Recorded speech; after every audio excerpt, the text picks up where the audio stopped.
एक बुजुर्ग आदमी किसी गांव में रहता था। उसने अपने बेटे को उच्च कोटि की शिक्षा प्रदान कराई, देख रेख किया। बेटा सर्विस पा गया, शादी कर दिया, बहू आ गई। तो बहू लेटेस्ट मॉडल की थी। उसने कहा कि अपने किसी के प्रेम में जिंदा रहता है, अपने बेटे को देखना चाहता है, बहू को देखना चाहता है, पोता पोती के सिर पे हाथ फेरना चाहता है। यही उसकी जिंदगी का छुपा हुआ राज होता है।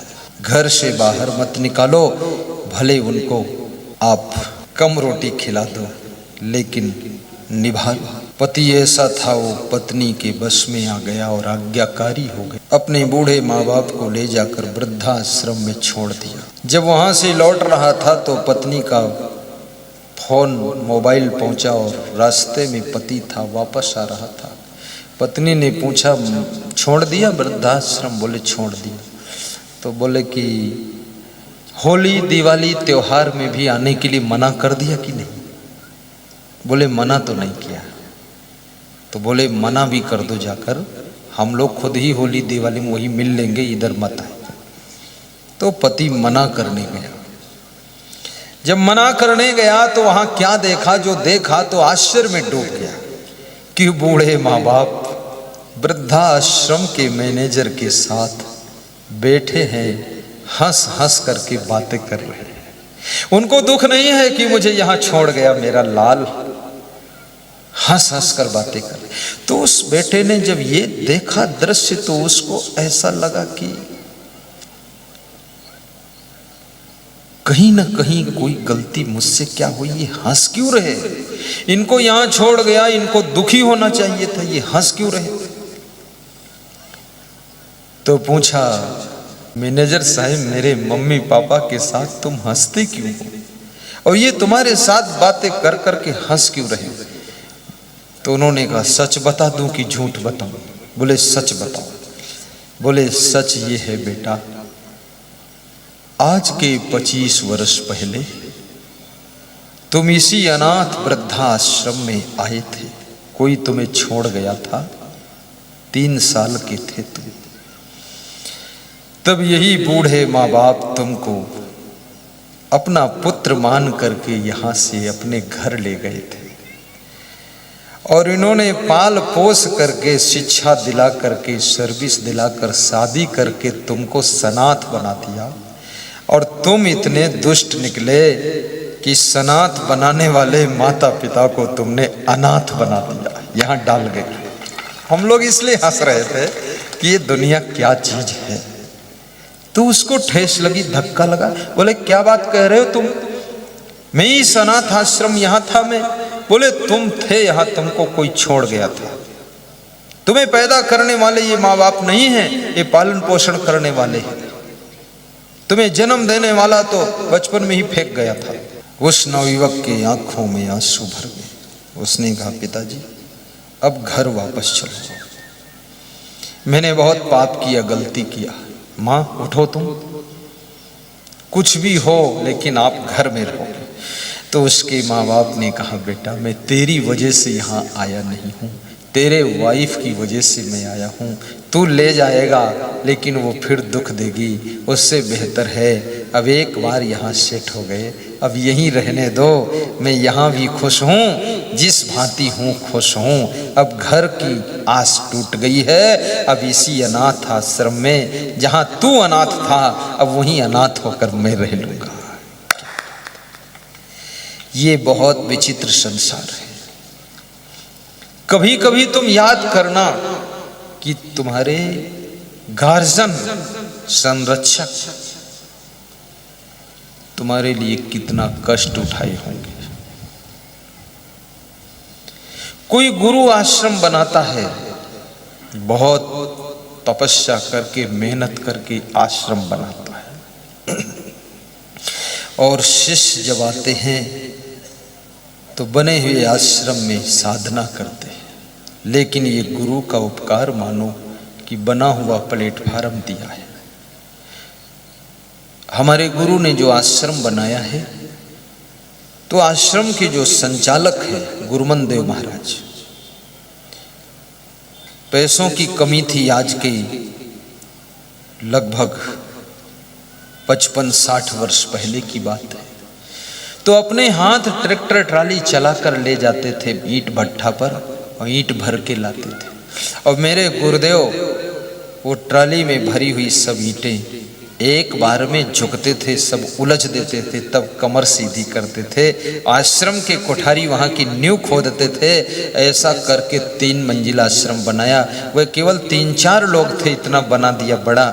हम लोग जब आए तो हम 40-50 लोग हैं। वो आश्रम में पूरा बनाए तो कुछ भी नहीं अभी, लेकिन उसमें हम 32 साल से रहते हैं। ये गुरु ने फिजिकल सेवा हम लोगों की कर दिया और साथ में आध्यात्मिक ज्ञान भी दिया, जीने का ढंग सिखाया, वैराग्य सिखाया, आत्मबोध दिया कि कैसे संसार में रहना चाहिए, ये सब सिखाया।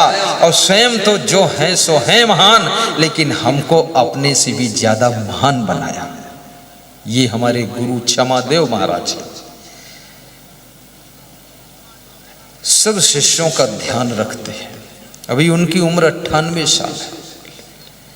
अभी एक शिष्य बता रहा था, वो पपीता का पेड़ लगाते हैं जब, तो कहते हैं मेरा नाम लेते कि वो आएंगे तो पपीता खाएंगे। और मैं कभी कभी 6 महीने बाद जाता हूं, कभी महीने में 2 राउंड मार देता हूं।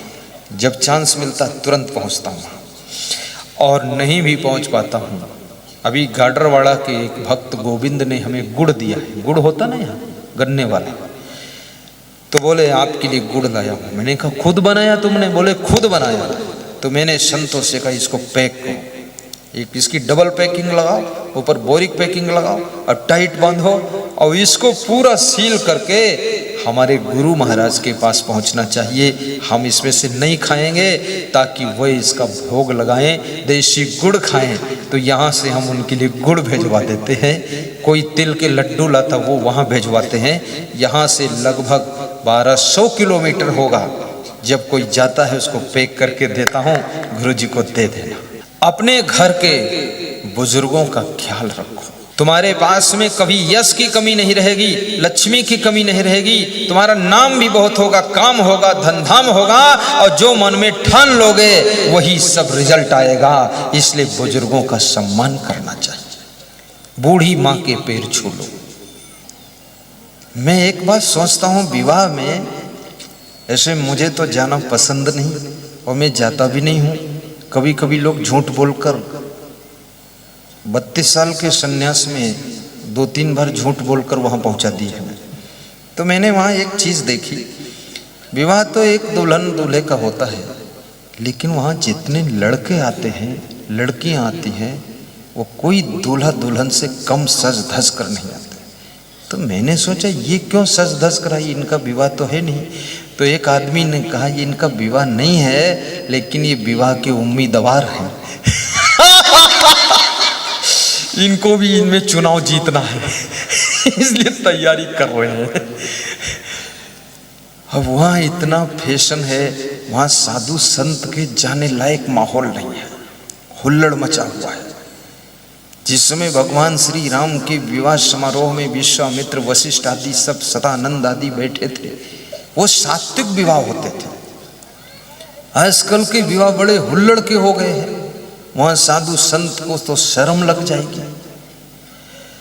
और एक निवेदन करूं, विवाह दिन में किया करो। आपका 2-3 लाख रुपया बच जाएगा और वो 3 लाख रुपये से दामाद के घर में 3 कमरे बनवा दो, बेडरूम, सामान रूम और मेहमान रूम, तो बेटी सुखी रहेगी।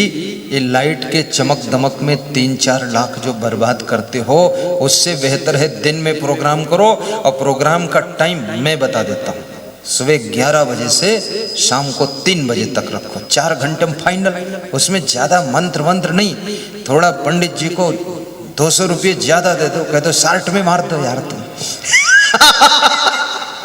हाँ वो भी खुश है कि मुझे भी छुट्टी जल्दी मिलेगी, 200 ज़्यादा मिलेंगे। मुझे एक भक्त ले गया छत्तीसगढ़ में, तो बताया नहीं, बोला पदरोनी चलना है, वहाँ विवाह में शामिल कर दिया। तो दूल्हा और दुल्हन मंडप में राउंड मार रहे थे। तो आगे आगे वो पत्नी चल रही थी और पीछे पीछे पति था। पति उसके ऊपर ऐसे हाथ किए हुए था कि मेरी छत्र छाया में रखूंगा तुमको, चलो। तो पत्नी धीरे धीरे चल रही थी और वो हमारे भगत जी की लड़की थी। तो मैंने उसको बुलाया, चक्कर काट के जब मेरे पास पहुंचे, हमने कहा इधर आ, तू तो गुरु जी को जानती है, थोड़ा स्पीड पकड़, मुझे देर हो रही, 10 बज गया रात के। तो वो हंसने लगी। मैंने कहा टॉप गियर लगा, फटाफट राउंड कर दे। ए पंडित जी मंत्र बोलो। नहीं, हम अकेला मैं बोल देता हूँ 200 श्लोक फटफट। तो मैं बोल दिया 20-40 श्लोक झरझर झरझर। कोई जरूरी थोड़े शादी वाला श्लोक बोलो, सादा वाला बोल दो, कौन संस्कृत जानता है यार। तो जब माइक में मैं बोला तो गांव के लोग मेरी आवाज़ सुने, बोले यार कहीं गुरु जी आए हुए हैं। तो लोग बोले उनके यहाँ है। तो सब और भीड़ इकट्ठी हुई। सब 10-15 मिनट में फाइनल कर दिया, फटाफट 5 मिनट प्रवचन सुना या गाड़ी में बैठा चला आया।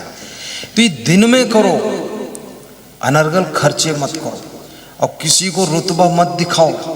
बुद्धिमान बनो, होशियार बनो, खिलाड़ी बनो।